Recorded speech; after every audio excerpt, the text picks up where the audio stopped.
phone lights up, you see the message, you read it, and you think, yeah, I'll reply to that in a minute. And then you don't. And it has absolutely nothing to do with not caring or because that person doesn't matter to you. It could just be that your brain was already mid-task, mid-thought, mid-something or other, and the message landed in the gap between your intention and your capacity. By the time that gap closed, the message was gone. Just gone, away from your awareness. But now flip that story. When somebody reads your message, you can see that they've read it, and then they don't reply. Now, how does that feel? Different? Completely, sometimes even gut-wrenchingly different. And it's the same behavior, two completely different internal experiences. And it doesn't stop at messages, because this isn't really about messages at all. This is about what happens when the people we care about most become somehow the easiest ones to let down. Sorry about that. And how that pattern, unexamined, unnamed, unaddressed, quietly costs us people that we were never meant to lose in the first place. Anyway, hi, and welcome to Dating on High Alert. This is a podcast about dating, relationships, and life in general when you live with ADHD, autism, or both together, and maybe have a trauma history.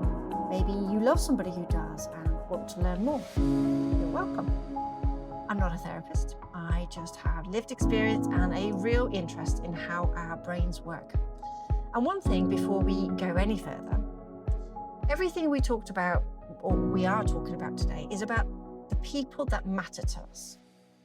This is the friends, the partners, the family, the ones that we really do care about. And this isn't about the work mail that you didn't reply to or the acquaintance that you forgot to text back. This is about the people whose silence lands differently, the ones whose unanswered messages you really notice, because this dynamic only exists where there's something at stake. So let's actually name what's happening first. So for neurodivergent people, whether that's ADHD, autism, AuDHD, or anything else, messages and plans don't always land at the moment where we can actually process them. ADHD means our attention is task locked. When we're in it, we are truly in it. A message gets read before the notification pulled us, but it didn't really register because our brain is still upstream in whatever it was doing before. Now, with autism, that means transitions cost something. Moving from one mental context to another requires a shift that feels small to somebody else and is genuinely significant to us. Now, with AuDHD, which is my experience, means that you get both. The hyperfocus that locks you in and the processing difference that makes switching gears feel like turning a ship. So the message gets read and then it gets lost, and it's not deliberate or careless, just lost in the architecture of a brain that was never built to multitask in the way the world expects. But it's not just about the messages, it's plans too. You arrange to meet, time, a place, and it's all agreed, and then one of you doesn't show up. Maybe time blindness took over, and you genuinely thought that it was a different day, different hour. Maybe you were so deep into something else that the plan just evaporated. And you could quite possibly have been really looking forward to it, but your brain doesn't experience time the way the world expects it to. And what I've noticed about myself that may resonate with a lot of you too, the more I care about somebody, the more likely I am to be late. Because if we have a really solid relationship, if I know there'll be no consequence, the urgency doesn't register in the same way. The meeting isn't sitting in my nervous system as a threat. It's something lovely I'm looking forward to, which means I lose track of time, which means I'm late for the person that I most wanted to see. And it's certainly not out of disrespect. It's just how this wiring works. And then there's the question, if you're the one that's left waiting, how long do you give it? Now, when I was a lot younger, before mobile phones came around, I could potentially be waiting for somebody for maybe up to an hour, just standing there, no way to contact them, just hoping, thinking of all the reasons why they might be late. And I wasn't able to leave because this is what had been planned. So I need to wait. I need to have that clarity to move on. However, now I give it 15 minutes maybe, because experience does teach your nervous system that waiting indefinitely is a form of self-abandonment. Now, somewhere between the person who waited an hour at 19 and the person who texts after 15 minutes now, trust quietly changed, just calibrated, sorry, I should say. And when that calibration happens enough times, something shifts that's, quite hard to shift back. And when you're the one who didn't reply, didn't show, lost track of time, you probably don't think about it much in the moment. The intention felt real. You weren't making any kind of statement, and then you forgot, or you just got the time wrong. Or it could have been that you were just overwhelmed by the time that you realized how late that you were, that you did something that probably made everything worse. You didn't go at all. And now we have the added element of shame and what that does.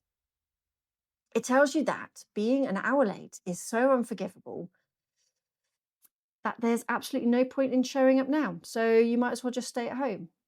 And now instead of somebody waiting 20 minutes or, for you, they waited the whole afternoon. And that shame spiral doesn't protect you from the consequence. It just multiplies it. So when you're the one that's waiting, the unanswered message doesn't sit quietly. It starts to play its own story in your head. They saw it and chose not to reply. Ouch. I'm not a priority. Maybe I was too much. Maybe I'm always too much. And standing somewhere waiting for somebody who doesn't come, that's even louder. Because now your body is physically in a space, it's exposed, visibly waiting, while the story in your head is just building. What do I do? Did I upset them? Did I miss something? Have I got the date wrong? And rejection sensitivity dysphoria isn't mildly an inconvenience. It's a nervous system event. And it's being triggered by something the other person didn't even register as a decision. And this took me a long time to really feel, not just understand, but feel. The person who didn't reply was not in a state of rejection when they read your message. They were in a state of distraction. Those two things feel identical from the outside and nothing alike from the inside. That gap between how something feels to send and how it feels to receive is where so many relationships can quietly fracture. And most of us are on both sides of this, and we just simply forget to reply. And we spiral when we don't get a reply. We run late and we feel quietly wounded when somebody is late for us. We cancel plans because we hit a wall. And we understand that completely. And we feel the sting of a cancelled plan from somebody else as, something personal. And it does sound quite hypocritical, doesn't it? But, this is what happens when you can only feel what's happening inside of you. Your own reasons are always present to you. Your own context is always available. But you don't have access to anyone else's internal experience. You only have the behavior. And the behavior without context almost always gets interpreted through the lens of how you would feel if you did that thing deliberately. And I don't really think that, I mean, this isn't a character flaw. It's simply a feature of being human, amplified significantly when you're neurodivergent and your nervous system is already primed for threat. And we have always been blamed for this. We have spent years being told that we're difficult, unreliable, selfish even, because we are not like other people. So the threat protection is already high. Every unanswered message lands on top of every other one, going back further, and then you can consciously track. And of course, there's always another layer to this, especially for those of you who are dating or have dated somebody that's neurodivergent. Or if you are neurodivergent and you've been told you came on strong at the start and then just seemed to disappear. In the early stages of dating, something quite specific happens for a lot of us. The novelty is high.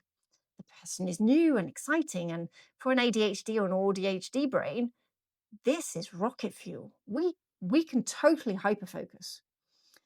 We are responsive, attentive, present in a way that can feel intense and wonderful to the other person. And most likely very genuine. Probably completely genuine. It's just not sustainable at that frequency forever. And then, yeah, the hyperfocus settles, the relationship moves into something more comfortable, more familiar, possibly even safer, and the communication pattern changes.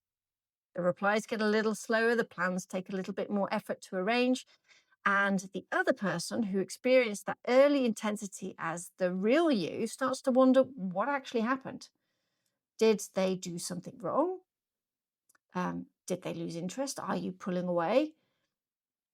And from the outside, it can really look like you're losing interest. And from the inside, it's probably just feeling like it's Tuesday. And this is one of the most common and most painful mismatches in neurodivergent dating. And if nobody names it, if neither person understands what's actually happening, it can end something real before it even had a chance to become what it could have been. Now, I'm not saying that every person who goes quiet after an intense start is neurodivergent and just needs understanding. And we've talked about avoidant attachment on this podcast before, and I want to bring it back briefly because it is quite relevant here. Avoidant behavior and neurodivergent communication patterns can look identical from the outside, and people can also present both at the same time. The withdrawal, the inconsistency, the warmth when you're together and the silence when you're apart. And the difference is in the pattern over the time, the consistency of behavior across all relationships, and crucially, what happens when you name it. Somebody whose pattern is driven by wiring will generally respond to understanding with relief. Somebody whose pattern is driven by avoidance will possibly respond with more distance. It's not always clear, and I'm not going to pretend that it is, but your body usually knows before your head does. And learning to listen to that rather than override it with hope is some of the most important work any of us can do. Friendships can end this way, not with an argument, but with a drift, a message that didn't get replied to, and then the next one felt just that little bit too awkward to send, and then the silence just got too long, and the friendship was just, well, over. And neither person really knows what actually happened. And I've lost friendships that way. I've been the one who stopped reaching out because I assumed that the silence meant that they just weren't bothered. And I have probably been the one who didn't respond. You know, I might have been distracted, meaning to come back to it, while somebody else quietly concluded that I just didn't care. And both of those things do break my heart, even now. And in relationships, romantic ones, the cost is higher still. The partner who stopped believing that you were present, not because you weren't, but because the evidence kept pointing that way. And if nobody gives them, if nobody ever gives any context, the relationships can pay the price. And the people on the receiving end aren't wrong to feel what they feel. Their pain is real. Their interpretation makes absolute sense given what they've just experienced. They just don't have the context. And if nobody ever gives them that context, there you go. The relationship pays the price. And I've been in both of those places many times. I've watched a message sit unread, built a whole story about what it meant. And until that reply came and the story collapsed, because actually it meant nothing. It just meant that they were busy. And I've been the person who forgot, who let the shame keep me from going where I needed to go and stay at home when I should have just shown up, even if it was late, and just came out with it. And I've lost people, quietly without fully understanding why, until I started doing the work of actually looking at my own patterns. What shifted things wasn't a strategy, it was just learning to go inside first, to ask before the story gets too loud, what am I actually feeling right now? Is this a response to what actually happened, or is it the story that I'm telling myself about? And what might be happening for them? What do I actually know versus what I'm actually assuming?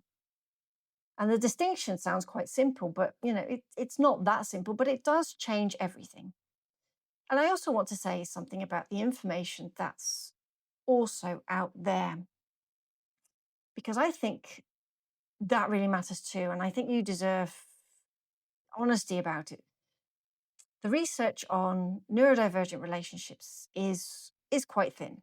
And most of what exists is built on neurotypical attachment models, neurotypical communication expectations, neurotypical nervous systems. So when you try to apply those frameworks that we just mentioned to, an AuDHD brain, for example, especially ones that carry complex trauma, they won't necessarily fit. And some of them are actively unhelpful, and some of them will make you feel more broken than you were before you even read them.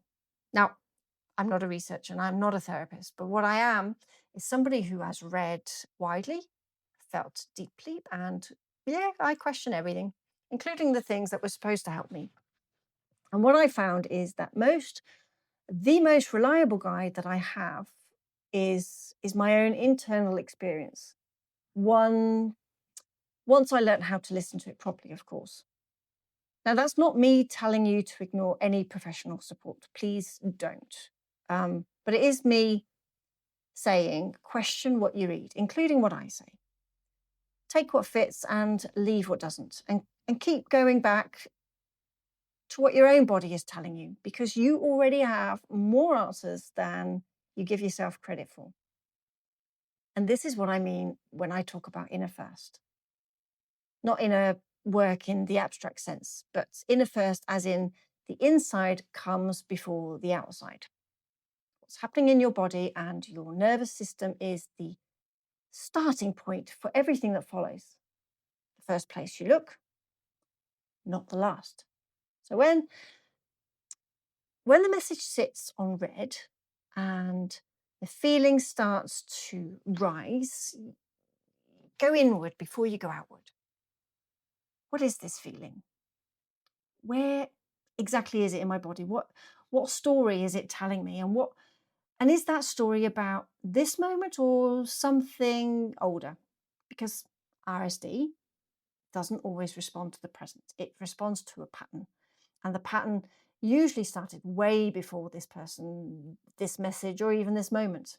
And for the side where you're the one who forgot, who was late, or who just didn't show, inner first works there too, as genuine curiosity. What was happening for you when that message arrived? What does your pattern look like?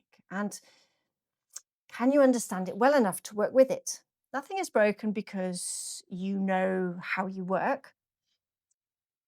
The shame spiral that keeps you home when you're late, that's your nervous system choosing the pain of avoidance over the discomfort of honesty. And the avoidance always costs more. Understanding your own internal experience is not self-indulgence. It's the foundation of every relationship you will ever have. So what do you actually do with this? Now, here are 3 small things. It's not a system overhaul for sure. Just 3 starting points. 1, next time you read a message and you can't reply, just notice that, name it. I've read this and I'm going to lose it. And then just reply with something that holds that space. It doesn't have to be the full reply. Just maybe something like, saw this, we'll come back to you properly later. That tells the other person that you're not invisible. I'm just not here yet. And it's okay, to also ask to be reminded. That's what I do. I just say, oh, please remind me that I need to message you back. 2, if you're running late or shame is spiraling and you're tempted not to show up at all, send the message before the shame wins. I'm running late. I'm so sorry. I'm on my way. No performance of remorse, just the truth in time for it to actually help. And 3, if somebody hasn't replied and the story is starting to build, try this before you let it run. Something warm, not accusation, not as an accusation. Hey, did you forget about me? With humor, with affection, with the signal that you get, that you just get it and you're not making it heavy. That message keeps a friendship alive without loading it with weight that it just doesn't need to carry. Now, these are not fixes. They are just starting points. And the starting points are the next steps to making it work. And some of you, the work right now is inner first, going inside, understanding your patterns, interrupting the story before it runs. And that's where we start. For others, the ones who are ready to stop waiting to feel ready before they act, that's where Jafai comes in, which is just friggin' action it. Because sometimes the understanding comes from the doing, not before it. Now, both are valid, both are available. And where you start depends on where you are right now. And if you're not sure which one is yours, that's exactly what the work with me page is for. So head over to iliaabatista.co.uk and let's figure this out together. And the link is also in the show notes. And here's what changes when you do this work. It's not immediately and it's not perfectly, but gradually over time, enough, to make it a habit. And you stop losing relationships to misunderstandings that were never about what you thought they were about. You stop accumulating evidence for the story that you're too much, not enough, that people always leave, because you catch that story before it even sets. And you start extending to other people the same generosity that you'd want extended to you. The assumption that their behavior has an internal context that you can't see. The friendships that would have quietly drifted don't, because now there's language for it. The light touch check-in instead of a loaded silence, an honest message sent before the shame takes over. And the RSD spirals don't disappear, they just get shorter. And because you have a question to interrupt them. Do I actually know what's happening for them? Or am I filling in a silence with my own story? What are the actual facts? That is genuinely the difference between relationships that survive and ones that slowly, quietly don't. And understanding changes everything. Not as a concept or as something you just read and nod at, but as something that you practice in the moment and when the feeling is loudest and the story is most convincing. And that's the work. And it starts on the inside. And if you recognize yourself in any of this, on either side, or both, you are already paying attention. And paying attention is where everything starts. And if you're ready to go deeper, to actually understand your own wiring, stop losing people to patterns that you didn't choose, and start showing up in your relationships in a way that finally feels manageable, just come and work with me. My Work With Me page has absolutely everything that you need to know about how we can work together, whether that's through Inner First, Jafai, or both, or a mix. And it's not about fixing you. It's about understanding yourself well enough that the people that you care about stop paying the price for something neither of you fully understood. Go to iliaabatista.co.uk. The link is in the show notes. Don't sit on it. If this episode had landed, that's your signal. And if this episode resonated, please support the show, leave a review, send me your feedback, or share this with somebody who would love to hear themselves in it. Every review helps more people find content that was made for them. And one more thing, because there's a question I haven't answered yet, and I think you may have been sitting with it. Everything that we've talked about today assumes that the person on the other side cares about you.